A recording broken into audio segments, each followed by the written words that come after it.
My daughter-in-law, a hedge fund manager, secretly invested $250,000 of my retirement savings into her own failing crypto fund. When it went bankrupt, she called me senile and tried to blame me for the loss. She didn't know. I'm a retired chief risk officer. Thank you for watching. If you value stories where justice is methodically served and hidden betrayals are brought to light, please like the video and subscribe to our channel, The Final Ledger. My name is Arthur Sterling. I am 71 years old. For 40 years, my profession was quantifying catastrophe. As chief risk officer for one of the nation's largest investment banks, I didn't predict the future. I modeled the potential for failure. Market volatility, credit defaults, operational breakdowns, even rogue traders. My job was to identify the vulnerabilities, assess the potential exposure, and implement the controls necessary to prevent the entire financial edifice from collapsing. It's a discipline built on data, probability, and a healthy dose of professional paranoia. You learn that the biggest risks often hide in plain sight, masked by overconfidence or deliberate obfuscation. My mantra? Trust but verify. Rigorously. My late wife, Eleanor, a historian, used to joke that I applied stress tests to our dinner plans. She was the qualitative analysis of my quantitative rigor. Her passing 3 years ago from a swift, unexpected illness was a black swan event, a low-probability, high-impact risk I had never adequately modeled in my personal life. The loss left my own internal controls severely compromised. I retired soon after, sold our sprawling suburban estate, moved into a well-appointed, secure condominium in downtown Chicago. My retirement portfolio naturally was a fortress, meticulously diversified, conservatively managed, designed for capital preservation above all else. Decades of assessing downside risk leave one cautious. My plan was simply to manage my assets prudently, read history, perhaps finally explore the art museums Eleanor loved. My son, Michael, is a good man. Works in corporate law, steady, intelligent, but risk-averse to a fault. He inherited my caution but lacks, perhaps, my analytical edge when it comes to assessing people. He tends to take others at face value, a vulnerability in the complex world of finance and, tragically, family. He married Sophia 7 years ago. Sophia, my daughter-in-law, she has a high variance, works as a portfolio manager for a boutique, aggressive hedge fund. Brilliant, undoubtedly. Ambitious, certainly. Speaks the language of alpha, beta, and complex derivatives with dazzling fluency. She radiates confidence, takes calculated risks, and views my conservative investment philosophy with thinly veiled disdain. Buy and hold is for dinosaurs, Arthur, she once quipped. The real money is in volatility. After Eleanor passed, Sophia's involvement in my affairs intensified, cloaked in daughterly concern mixed with professional condescension. "Arthur, darling," she'd say, glancing dismissively at my brokerage statements during a visit. "Treasury bonds? Seriously? You're leaving massive returns on the table. You need optimization, alpha generation." "I prioritize capital preservation, Sophia," I'd reply evenly. "My risk tolerance is low." "Nonsense," she'd counter smoothly. "Your perception of risk is skewed by outdated models. Let me help. Let me introduce you to some alternative strategies. Diversify properly. Add some real growth potential." She began assisting Michael while managing my affairs, citing my grief and supposed lack of engagement with modern financial tools. Michael, easily influenced by her confident jargon and eagerness to lessen my burdens, readily agreed. Then came the push for legal consolidation.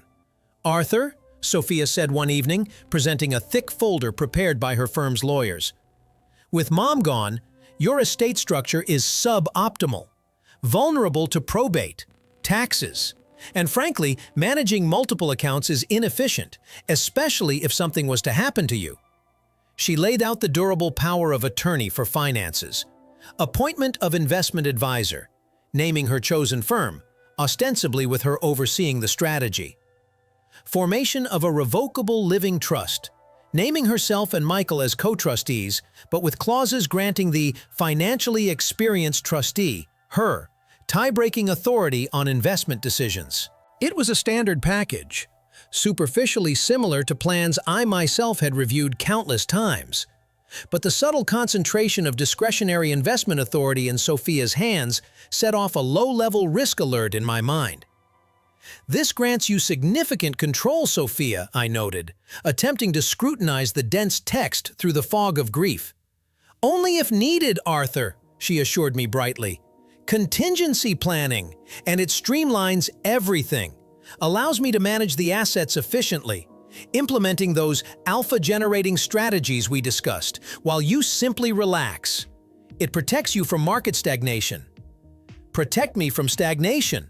An interesting euphemism for allows me to gamble with your money. Again, blinded by grief, worn down by her persistence, reassured by Michael's presence nodding along, I signed. I, the Chief Risk Officer, signed a document granting discretionary trading authority to a high-risk portfolio manager whose investment philosophy directly contradicted my own. A critical failure of internal controls. For the first year, the changes were subtle. Sophia's chosen advisory firm sent glossy reports detailing minor portfolio adjustments. Slightly higher allocations to tech stocks. A small position in an emerging markets fund. Nothing overtly alarming, though the overall risk profile had undeniably increased. The returns were marginally better, which Sophia pointed to with triumphant satisfaction. "See, Arthur? A little calculated risk pays off." Then, about 6 months ago, the first significant anomaly appeared. A new holding on my quarterly statement. LunaTech Crypto Fund LP, $250,000. My blood ran cold. Cryptocurrency. The very definition of speculative, unregulated risk is important. An asset class I would never approve of. I called Michael immediately. "Michael, what is this LunaTech holding in my account? I never authorized any cryptocurrency investment." Michael sounded flustered. "LunaTech? Oh, right. Sophia mentioned that. Said it was a small, strategic allocation to a diversified digital asset fund. High growth potential. She handled the paperwork. Said it fell under the alternative strategies clause in the trust. She hadn't even consulted me. She had used the discretionary authority I foolishly granted her to make a $250,000 bet on crypto, directly violating my known risk parameters. I then called Sophia, my voice tight with controlled fury. "Sophia, explain LunaTech." She was utterly unrepentant. "Arthur, relax," she said breezily. "It's a calculated position. Asymmetric risk-reward. The potential upside is enormous. You need exposure to the digital asset space. Sticking bonds and blue chips in this market? That's the real risk. My risk tolerance," I stated icily, "does not include unregulated, speculative digital tokens. You acted outside the spirit, if not the letter, of our agreement. I want that position to be liquidated, immediately." She laughed, a genuinely amusing sound. "Liquidate? Arthur, you can't just jump out of the mid-cycle. We hold until the next halving event at least. Trust the analysis. My analysis. It is my capital, Sophia. Liquidate it." Her voice turned cold. "Actually, Arthur, under the terms of the trust agreement you signed, investment decisions are vested in the trustees, with tie-breaking authority granted to the trustee with certified financial expertise. Namely, me. While I value your input, the final decision is mine. We are holding LunaTech." She hung up. I stared at the phone. She hadn't just made an unauthorized investment. She had openly defied my direct instruction. Citing the very legal structure she had manipulated me into signing. She wasn't my advisor. She was my rogue trader, and she had just locked a significant portion of my capital into a high-risk bet I couldn't exit. My mind, the risk officer's mind, went into overdrive. This wasn't just poor judgment. It felt deliberate. Why crypto? Why LunaTech specifically? And why is the defiance? Was this merely an arrogance? Or was there another layer? A hidden exposure? I began my own due diligence. Not on crypto itself, but on Sophia's connection to it. I reactivated old contacts in the financial compliance world and ran discreet checks. The findings were alarming. Sophia's hedge fund, Volta Capital, has recently suffered significant losses in its primary emerging markets portfolio. They were facing redemption calls from nervous investors. They needed a big win fast to shore up their balance sheet and prevent a potential run on the fund. And LunaTech, it wasn't just any crypto fund. It was a new, highly speculative fund launched by a former colleague of Sophia's, known for aggressive, borderline reckless trading strategies. Furthermore, Volta Capital itself, I discovered through back channels, was a major seed investor in LunaTech. The conflict of interest was staggering. Sophia hadn't just invested my money in a risky crypto fund. She had invested it in a fund linked to her own firm, potentially propping up its value, attracting other investors based on the apparent confidence shown by her undisclosed investment of her father-in-law's capital. She wasn't just seeking alpha for me, she was potentially using my retirement fund as exit liquidity or collateral for her own failing ventures. This moved beyond unauthorized trading. This was self-dealing, breach of fiduciary duty, potentially illegal market manipulation. I documented everything. The LunaTech investment, Sophia's defiance, her conflict of interest via Volta Capital's seed investment, her fund's financial distress. The chain of evidence was clear and damning. I prepared to confront her, armed with this evidence, likely involving lawyers, demanding she unwind the position and relinquish control. But before I could act, the market delivered its own brutal verdict. The news broke overnight, a catastrophic stablecoin de-pegging event, followed by a cascading crypto market crash. LunaTech, heavily exposed to the failing stablecoin and leveraged to the hilt, was wiped out, vaporized. My $250,000 investment reduced to digital dust. Zero. The phone rang early the next morning. It was Sophia. Her voice wasn't contrite. It wasn't apologetic. It was furious. "Arthur!" she practically screamed into the phone. "Did you see the markets? LunaTech! It collapsed! I wiped it out! That idiot running it leveraged too heavily!" "Yes, Sophia," I replied coldly. "I saw. My $250,000 evaporated. An investment you made. Against my express wishes. My analysis was sound," she retorted, instantly defensive. "It was an unforeseen black swan event. No model could have predicted my model," I interrupted icily. "Predicted that investing heavily in unregulated, speculative assets carries catastrophic downside risk, a risk you chose to ignore, with my money." And then, she delivered the final, venomous payload, the move that transformed this from gross negligence into deliberate framing. "Your money?" she scoffed, her voice dripping with contempt. "Arthur, let's be clear. You signed the POA. You agreed to the trust allowing discretionary management. You were the one complaining about stagnant returns. You implicitly consented to seeking higher alpha. This LunaTech loss, it happened under your ultimate authority. It was your risk of tolerance that proved inadequate." She wasn't just denying responsibility, she was blaming me, using the very documents she had manipulated me into signing as proof of my consent, my culpability. She was preparing to tell Michael, the lawyers, the regulators, that the conservative old man had panicked, perhaps become confused, implicitly pushed for risky bets, and now couldn't face the consequences. She wasn't just going to walk away from the loss, she was going to pin it on me. Frame the victim, a classic tactic. I stood there, phone in hand, the dial tone buzzing in my ear. The chief risk officer had just been designated as the primary loss carrier in his own daughter-in-law's disastrous, potentially fraudulent gambling. The audit was no longer just about recovery, it was about survival.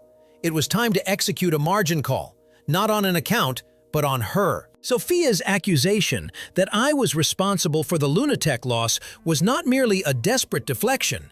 It was a calculated risk management strategy on her part by preemptively framing me as the implicitly consenting, cognitively declining principal whose risk tolerance caused the failure. She aimed to achieve several objectives simultaneously. No one, shift liability, position herself as the dutiful, albeit perhaps overly aggressive, agent merely following the implied wishes of her client. No. 2.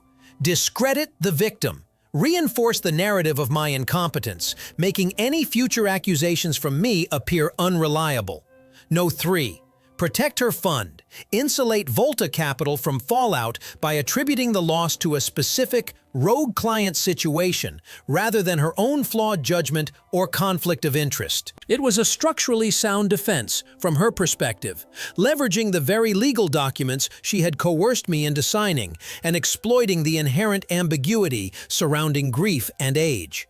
But like any complex financial instrument, its stability depended entirely on the integrity of the underlying assumptions. And her primary assumption, that I was unaware of her true motives and vulnerabilities, was fatally flawed. My counter-audit began immediately. My objective: dismantle her narrative by exposing the undisclosed risks and conflicts of interest inherent in her actions. My first call, naturally, was to my lawyer, Eleanor Vance, using the established lawyer character. Eleanor, code red escalation. Sophia's LunaTech investment collapsed. Total loss, $250,000. She is attempting to assign liability to me, citing the discretionary authority in the trust and POA. We need to move from assessment to active containment and counteraction. I detailed Sophia's claim, her defiance regarding liquidation prior to the crash, and my suspicion regarding her conflict of interest via Volta Capital's seed investment in LunaTech. Conflict of interest, Eleanor repeated, her voice sharp. That's the fulcrum, Arthur.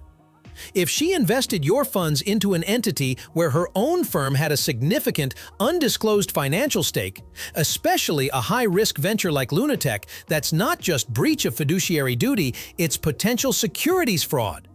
Did you explicitly authorize investments where she or Volta had a vested interest? Absolutely not, I confirmed. The agreement stipulated prudent management aligned with my conservative risk profile. Self-dealing was never discussed, let alone authorized. Good, Eleanor said. Step 1. Formal notification. We draft a letter to Sophia, CCing Michael and her advisory firm, formally objecting to the LunaTech investment ab initio, citing violation of risk parameters, lack of specific authorization, and demanding full documentation regarding her due diligence and any potential conflicts of interest related to Volta Capital's involvement. This puts her on notice, Eleanor explained, forces her to either disclose the conflict, unlikely, or potentially perjure herself further by denying it. It also creates a contemporaneous record of our objection, crucial for future litigation. Step 2, she continued, is evidence gathering. We need irrefutable proof of Volta's seed investment in LunaTech and Sophia's direct knowledge and involvement. That requires piercing Volta Capital's corporate veil. Piercing the veil of a hedge fund, notoriously difficult. They operate in deliberate opacity, but not impossible, especially for someone with my background and network. While Eleanor focused on the legal track, I initiated my own risk assessment of Volta Capital.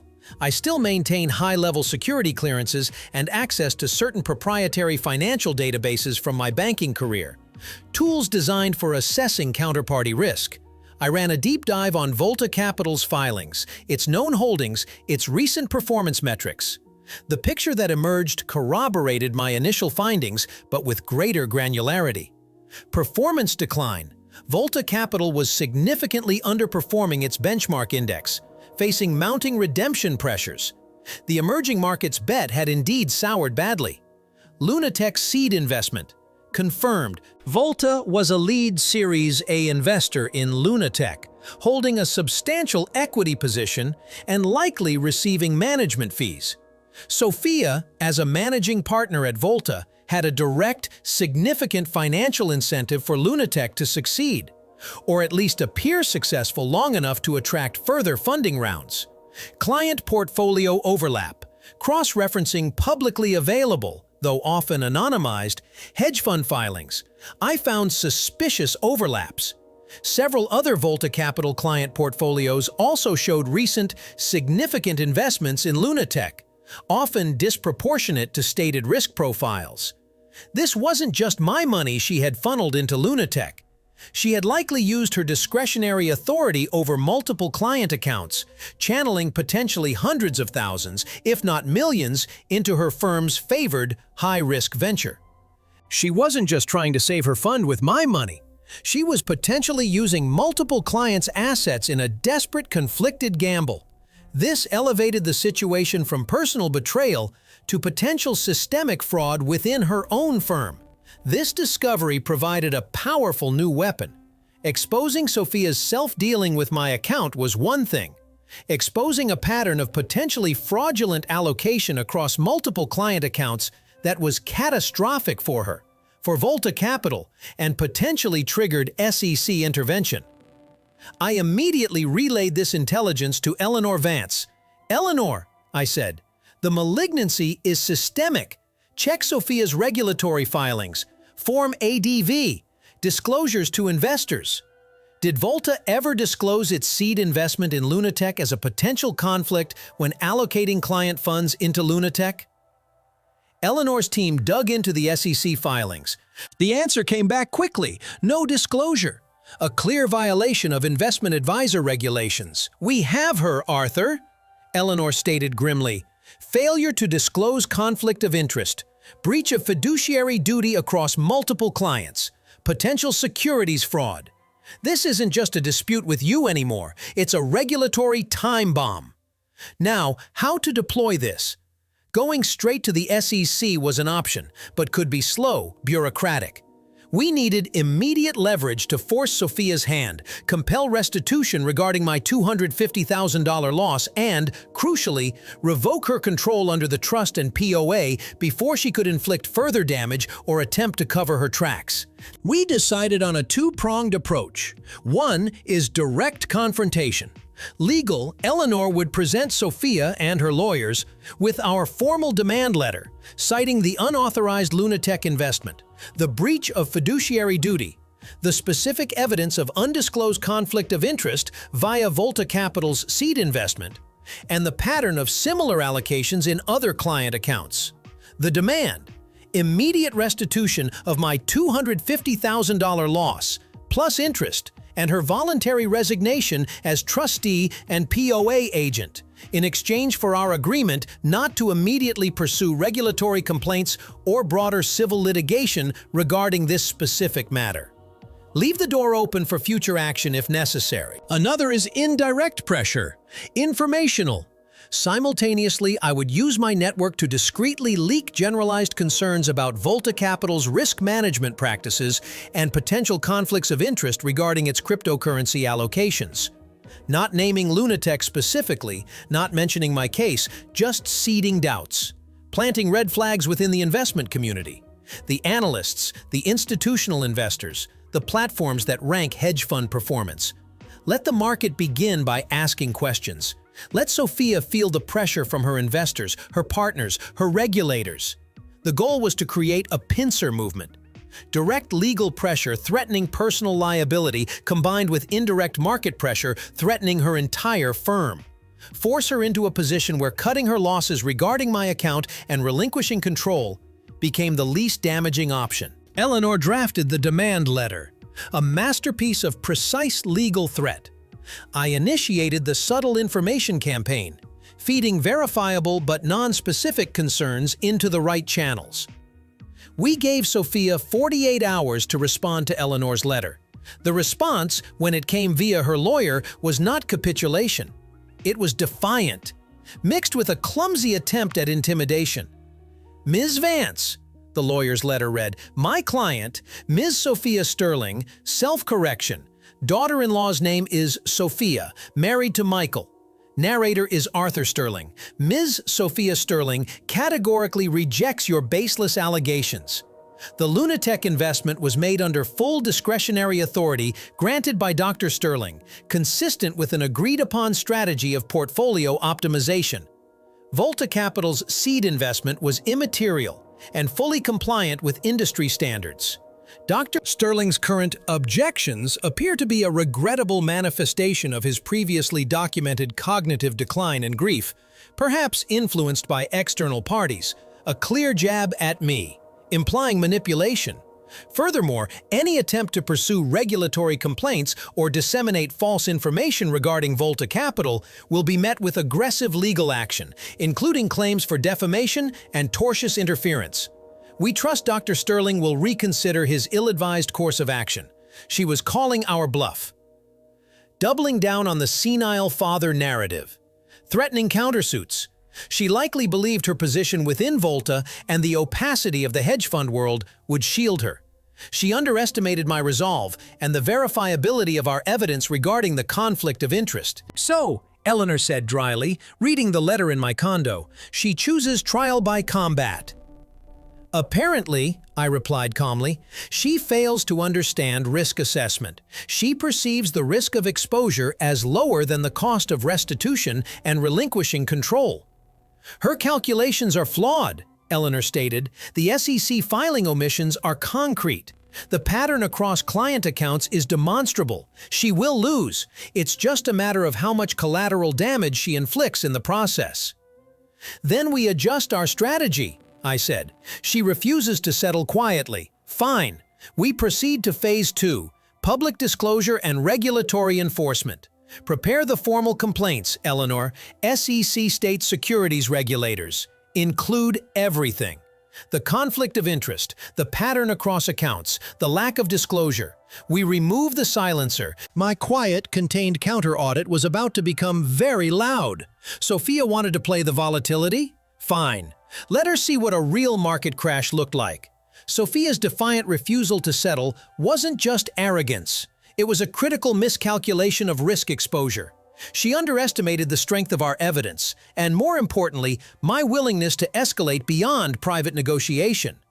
She assumed I would prioritize family privacy over full accountability, an assumption invalidated by the severity of her betrayal.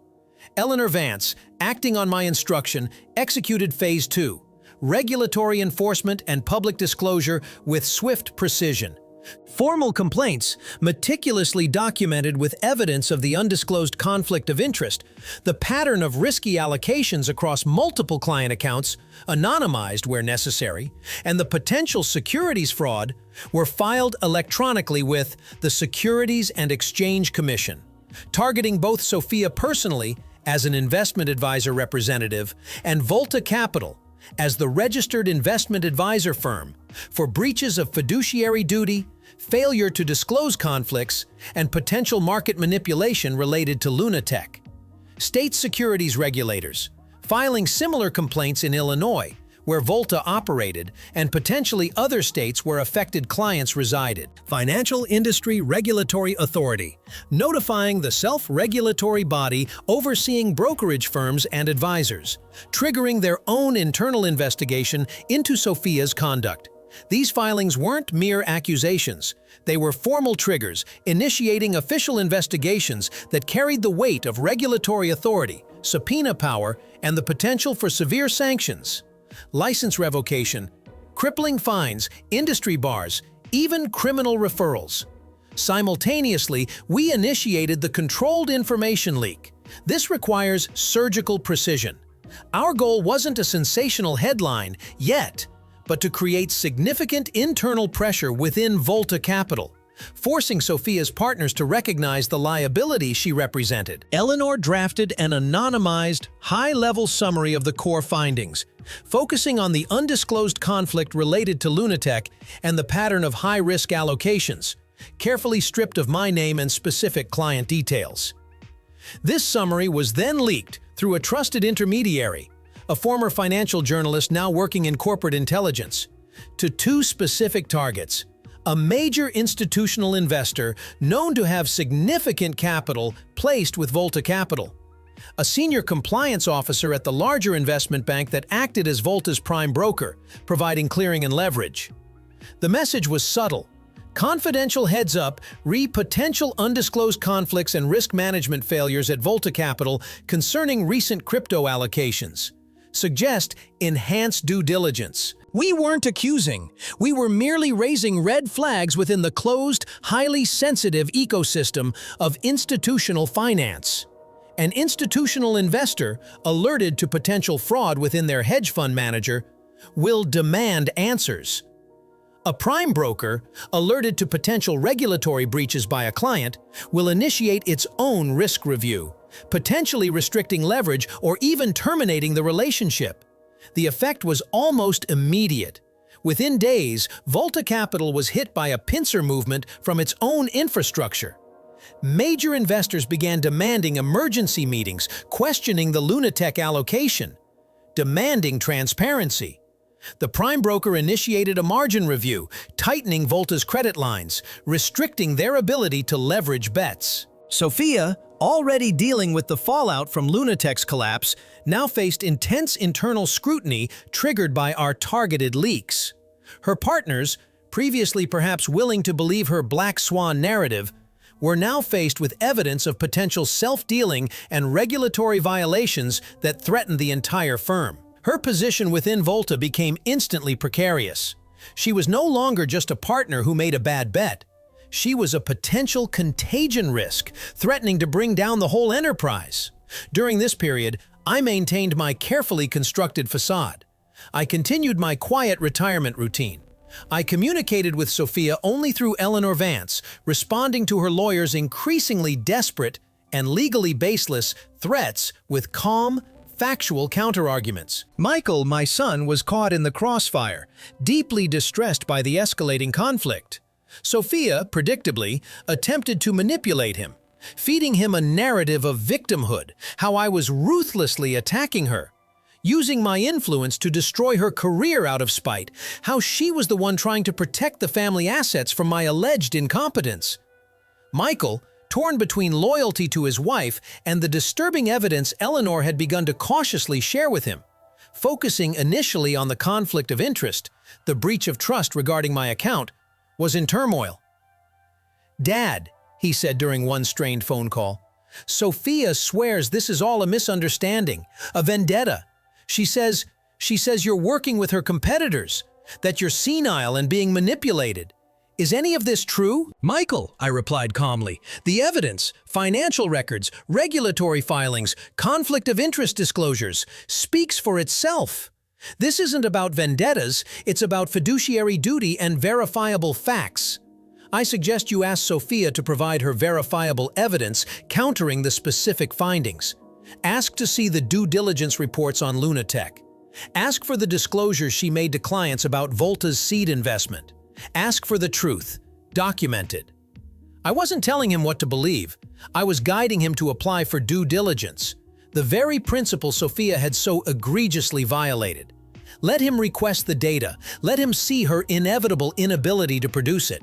The pressure cooker within Volta Capital finally exploded. Facing investor revolts, regulatory investigations, and the clear evidence of Sophia's undisclosed conflict and potential fraud, her partners acted decisively to save the firm. Eleanor received the call late one Friday afternoon. It was from Volta Capital's outside counsel. "Ms. Vance," the lawyer stated curtly, "Volta Capital has, effective immediately, terminated Ms. Sophia Sterling's partnership for cause, based on internal findings of gross professional misconduct, breach of fiduciary duty, and failure to disclose material conflicts of interest. The firm is cooperating fully with all regulatory investigations. Furthermore, Volta Capital formally acknowledges the validity of Dr. Arthur Sterling's claim regarding the unauthorized and conflicted LunaTech investment made by Ms. Sterling. The firm is prepared to discuss restitution." Sophia hadn't just been fired. She had been jettisoned, thrown overboard by her own partners to prevent the entire ship from sinking.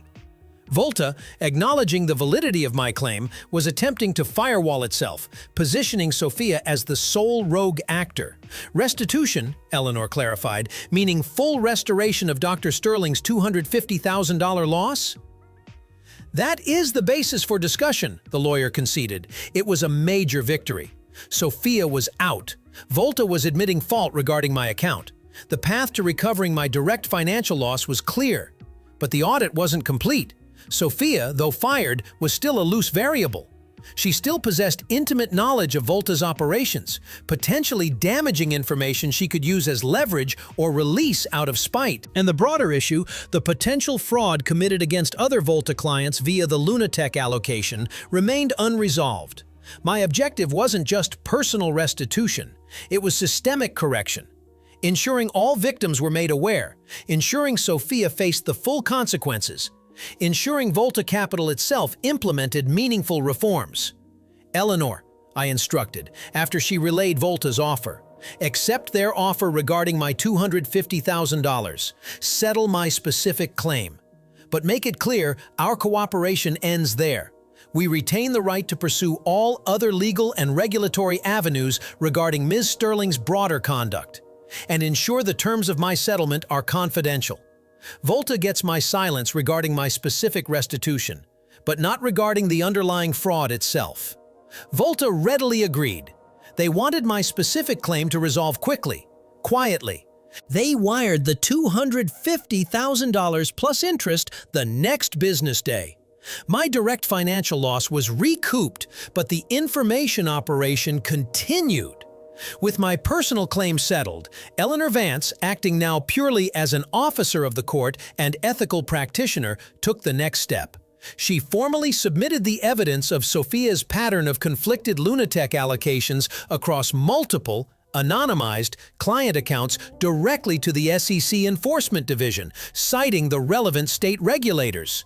This wasn't about me anymore. This was about alerting the authorities to potential widespread fraud, forcing them to investigate Volta Capital's overall compliance procedures and Sophia's actions concerning all her clients. The confidential settlement bought Volta temporary silence regarding my case, but the regulatory filings opened a Pandora's box regarding their entire operation. The systemic risk was now fully exposed. Sophia's attempt to contain the damage had failed. The margin call was about to hit the entire firm. My personal settlement with Volta Capital was merely a tactical containment of one damage zone. The systemic audit, triggered by Eleanor Vance's formal submission to the SEC and state regulators, initiated a far more extensive and damaging stress test on the entire firm. The regulatory investigation into Volta Capital, fueled by the evidence of Sophia's undisclosed conflict of interest and the pattern of high-risk LunaTech allocations across multiple client accounts, was swift and brutal. SEC examiners descended upon Volta's offices, armed with subpoenas demanding trading records, client communications, compliance logs, and internal audits related to Sophia's activities. The findings, leaked predictably to the financial press, the scent of blood attracts sharks, were devastating for Volta. Widespread breach of fiduciary duty confirmed Sophia had channeled significant funds from numerous discretionary accounts into LunaTech without adequate disclosure of Volta's seed investment conflict. Inadequate compliance controls revealed Volta's internal oversight mechanisms had failed to detect or prevent Sophia's self-dealing, indicating systemic weaknesses. Potential misleading of investors raised questions about whether Volta's overall performance metrics had been artificially inflated by the risky, conflicted LunaTech bet before its collapse. Volta Capital, previously a rising star in the boutique hedge fund world, found itself facing catastrophic reputational damage and crippling regulatory sanctions. Investor redemptions surged as clients, alerted by the investigation and potentially notified directly by regulators, rushed for the exits. The prime broker, already wary, further restricted Volta's leverage, effectively paralyzing their ability to trade actively. The firm was hemorrhaging capital and credibility. Sophia, though fired, remained the epicenter of the implosion. The SEC investigation focused intensely on her actions.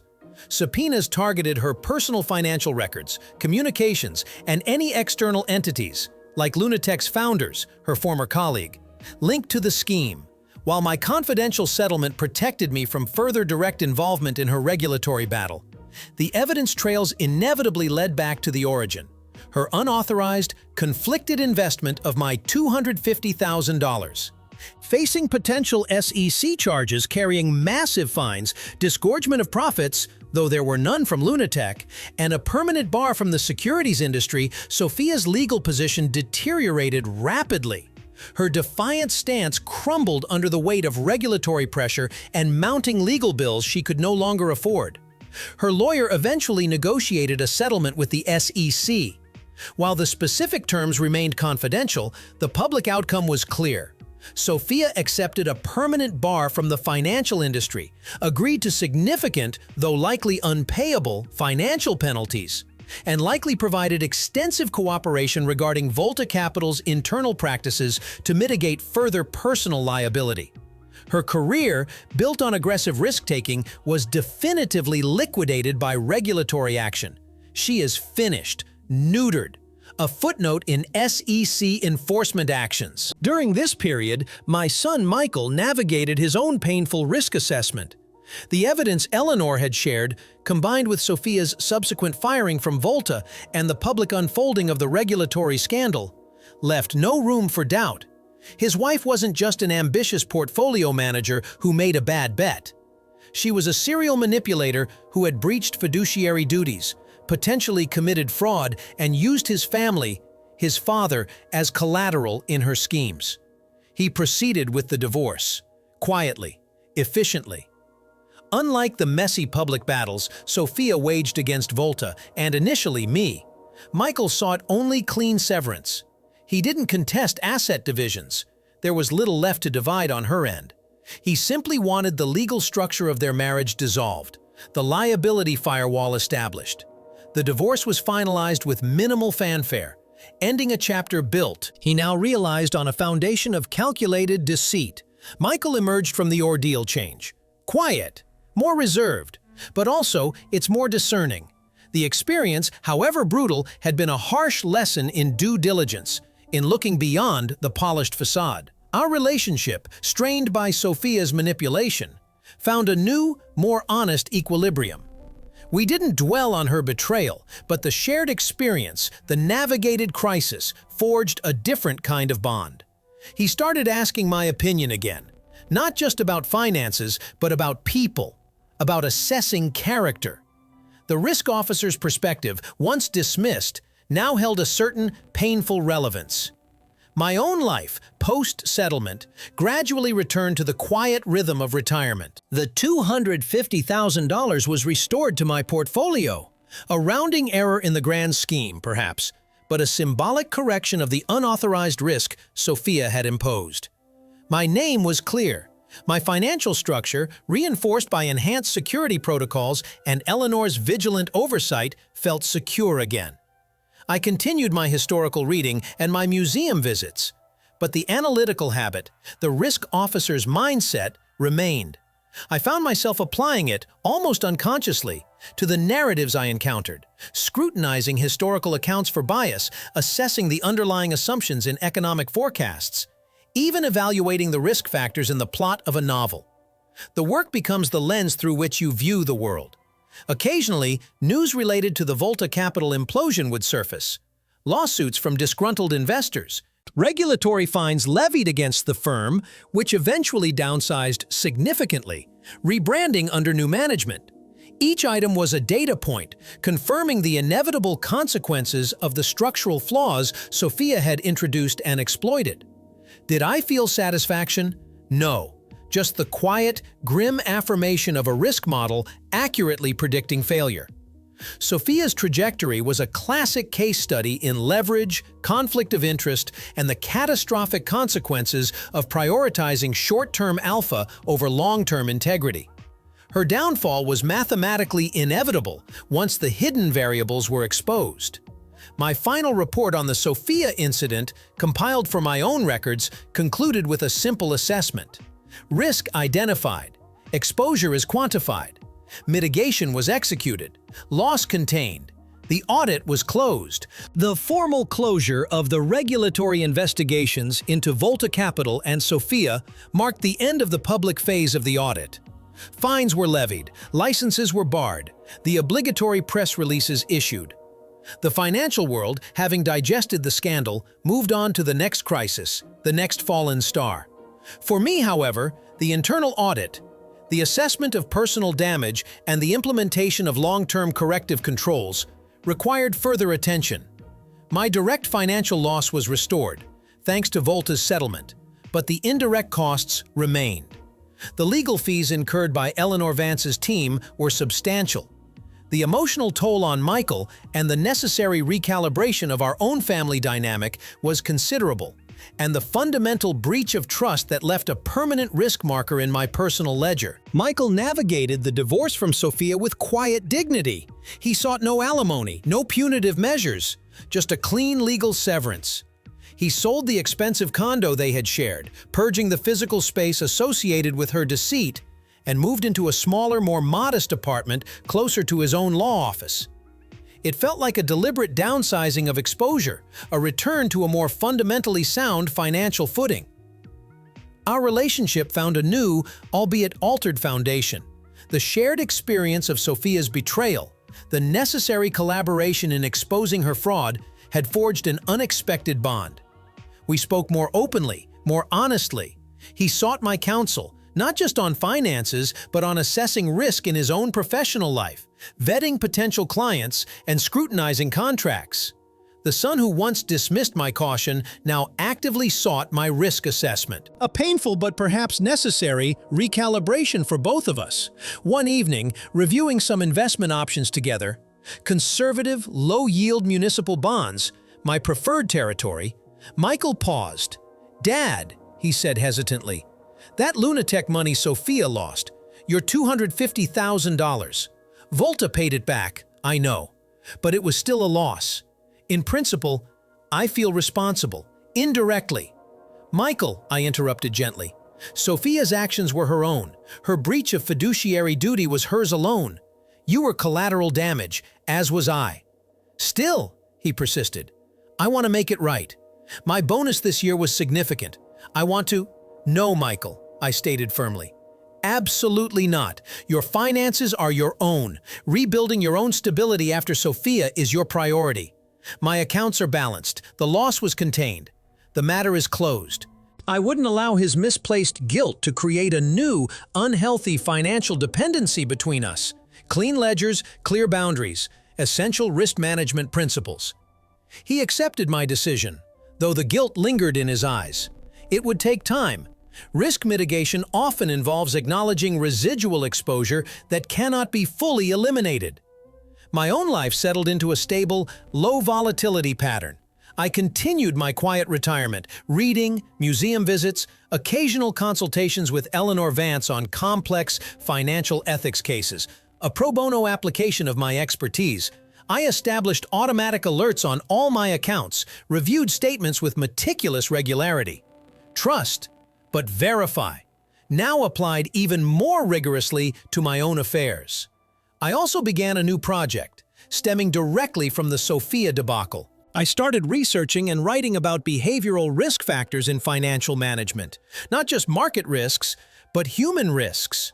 Overconfidence bias, confirmation of bias, the allure of complexity, the dangers of undisclosed conflicts of interest. The psychological markers are often associated with high-risk financial behavior, even outright fraud. It was a synthesis of my 40 years assessing financial structures and my more recent, painful experience dissecting personal betrayal. Understanding the why behind catastrophic financial failures, not just what. It felt like a final, comprehensive audit report, perhaps a book. Modeling Malfeasance, a risk officer's guide to human factors in financial failure, a working title. Then, about a year after Sophia's sentencing, an unexpected data point emerged. A letter arrived, not from Sophia, from her lawyer. "Dear Dr. Sterling," it read, "pursuant to our client Ms. Sophia Sterling's settlement agreement with the SEC and related civil actions, certain forfeited assets are being liquidated. Among these is a small, residual equity position in a restructured entity formerly known as LunaTech Crypto Fund LP, now operating as Nova Digital Assets Recovery Trust. As the original source of a portion of the initial investment capital, under the terms of the forfeiture, you may be entitled to a pro rata share of any future distributions from this recovery trust, should any value ever be realized from the bankrupt fund's remaining, largely illiquid, digital assets. Please be advised," the letter concluded dryly, "that the current estimated recovery value is negligible, potentially zero. However, for legal clarity, we require you to formally acknowledge or waive any claim. LunaTech, The source of the initial $250,000 loss, now a bankrupt recovery trust, and I was technically entitled to a share of potentially nothing. The irony was palpable. My first instinct was to waive the claim, cut the final tie, erase the toxic asset from my books entirely. But the risk officer in me hesitated. Waiving a potential asset, however small, without full information? Imprudent. And there was subtle strategic consideration. Maintaining a claim, however nominal, kept me legally in the loop.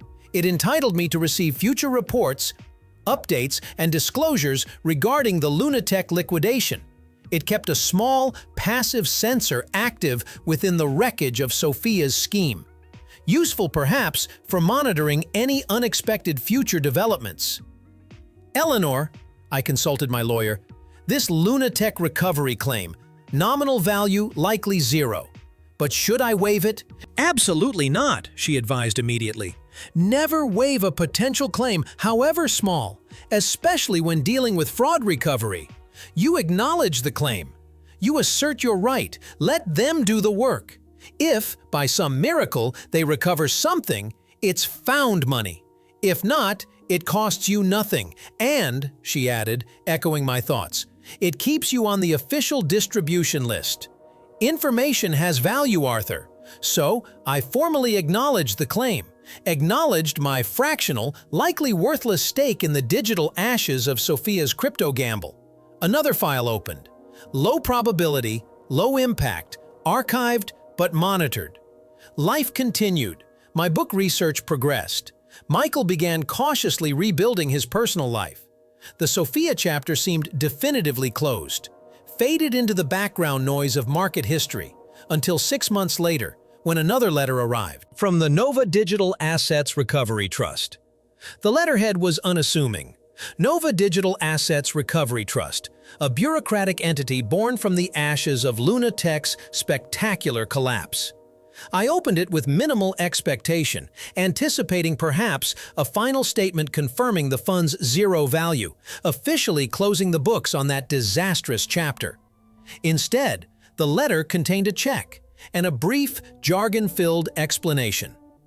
"Dear claimant," it began, "pursuant to the court-supervised liquidation of assets formerly held by LunaTech Crypto Fund LP, the Recovery Trust has successfully negotiated the release and subsequent sale of certain proprietary blockchain validation algorithms developed by LunaTech before its insolvency. These algorithms, initially deemed of negligible value, were acquired by a major technology consortium following unexpected validation in recent quantum computing stress tests.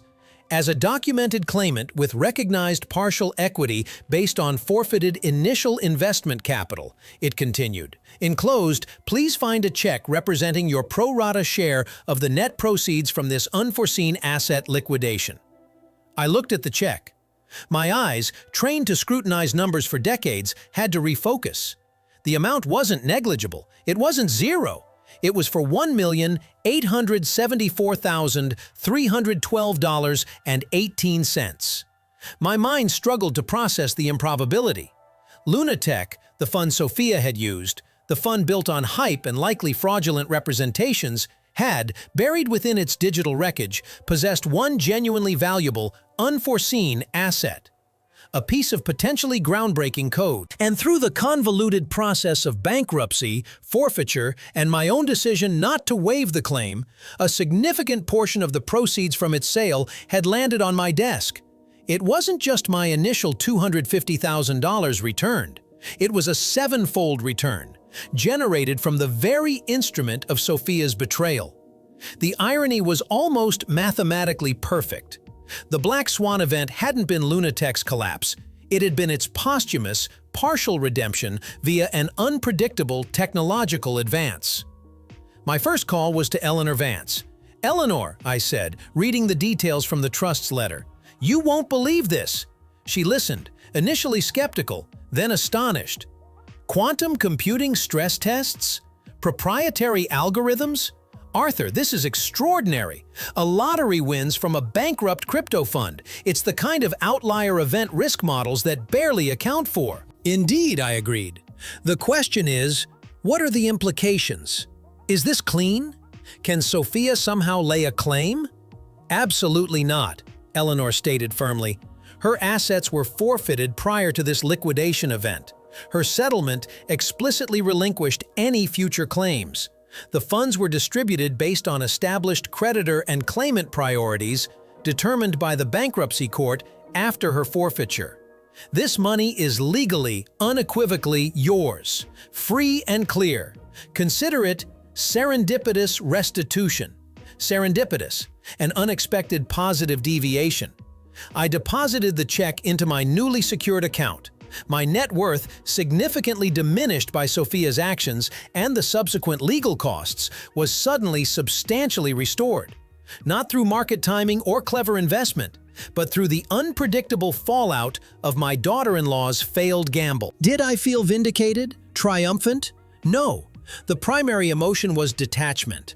The money felt abstract, almost unreal, like data points resolving into an unexpected, statistically improbable cluster.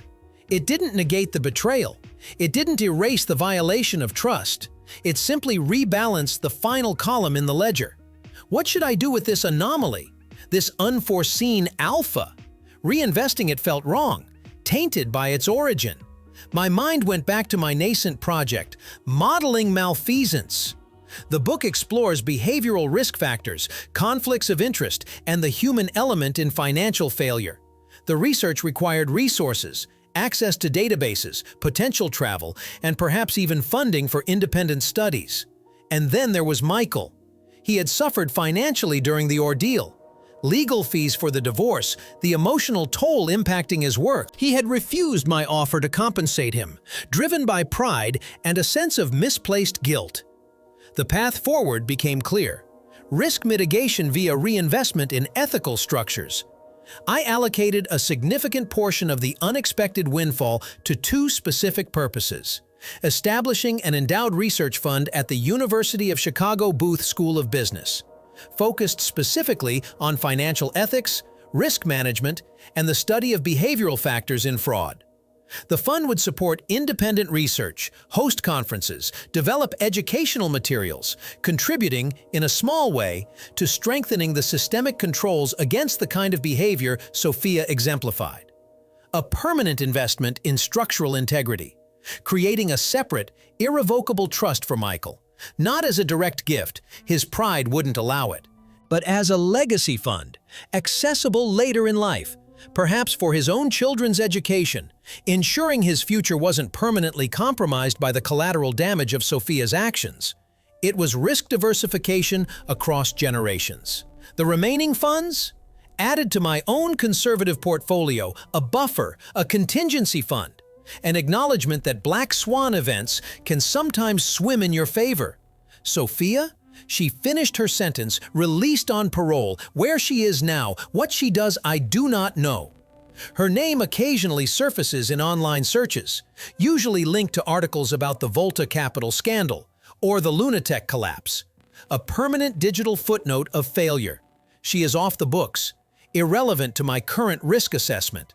My name is Arthur Sterling. My daughter-in-law, a high-risk portfolio manager, blinded by ambition and conflict of interest, gambled with my retirement funds, attempted to frame me for her losses, and called my prudence obsolete. She fundamentally miscalculated the risk-reward ratio of betrayal. She failed to account for the inherent volatility of lies, the predictable consequences of fraud.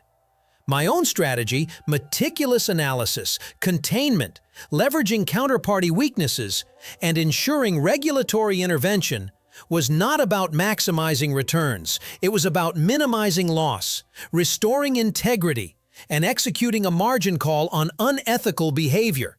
The unexpected windfall from LunaTech's ashes was merely a positive externality, a statistical anomaly in a fundamentally sound corrective process.